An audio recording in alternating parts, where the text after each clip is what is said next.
Hello everyone, today we will talk about how to fix or how to solve the problem of privacy on the application of Slack. You will click on settings. In this page you can click on apps, default apps, app settings.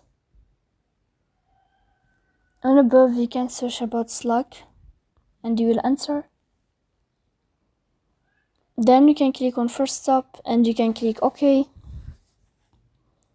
After that you will enter to the window of storage. Here you can click on clear cache. Don't click clear data because that can delete your account.